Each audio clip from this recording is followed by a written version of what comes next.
All right, there you go. The table below shows the height in inches of a transmission fluid that is being drained from a large storage tank. To save some time, I already put it on my old calculator. I'm actually going to show you how to do that graph thing for those who were lost earlier. You good? All right, so model the data with the quadratic function. So I already put it in. What do? Go to Stat, Calc. I am doing not the linear, quadratic this time. So I'm going to use that number 5. Quadratic regression.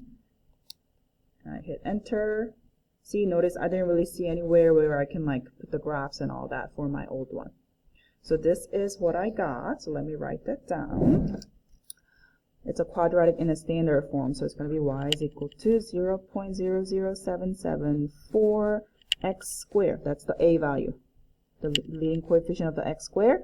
And then b is minus 2.0821 x plus 123.119. There you go. There is your quadratic function that models it. Okay. Use the model to estimate the height of a transmission fluid in the tank at 35 seconds. So here's the problem. When I go to zoom and number 9, there are my data. But unlike that fancy one where it all graphs for me, I don't see my quadratic line. Do you? No. So how do you do it? All right, let me show you. This is not on your notes. So go to, one more time, Stats, Calc, number 5. You should be right there. Don't hit enter yet. Just quad regression. And now you're going to put L1. Where is L1? Sorry, let me make it up a little bit. L1 is this one right here, the blue button. So you're going to do second L1, like that, comma, L2.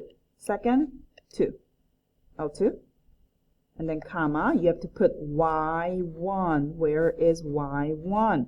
I taught you guys before, go to verse, Y verse, number 1 function, Y1, number 1, hit number 1.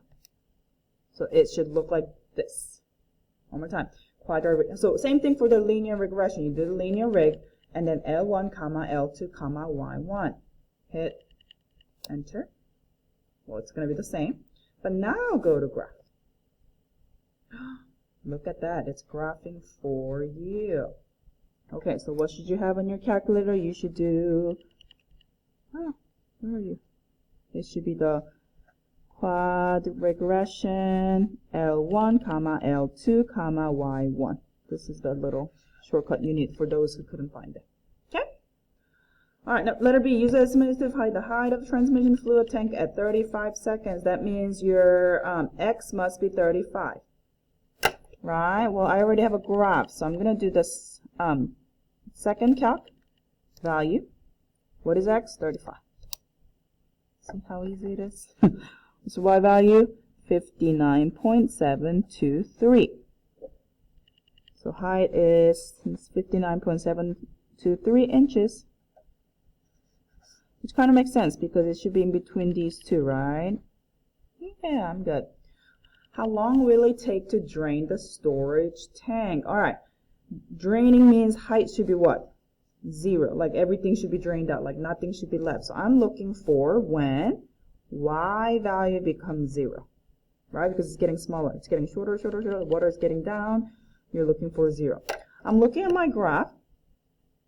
Does it look like it's going to hit 0 at some point? Yes, it will. So we just have to find it. So I'm going to go to window. It looks like I need to make my X value a lot bigger than 66. So let me just try 100. Let me just see because that's very much there. All right. You see?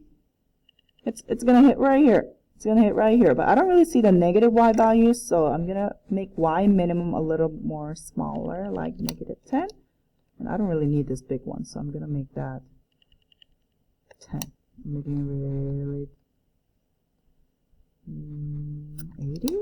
I have no idea what it's going to look like. Let's see. As long as I see where it's going to cross the x-axis, that's all I care. Okay, so one more time. This is what my window looks like. Yours might look very different than mine. That's okay. I just need that x-interception right there. All right, so go to calc again. What are we looking for this time? I'm looking for the 0, the x-intercept. So I hit 0.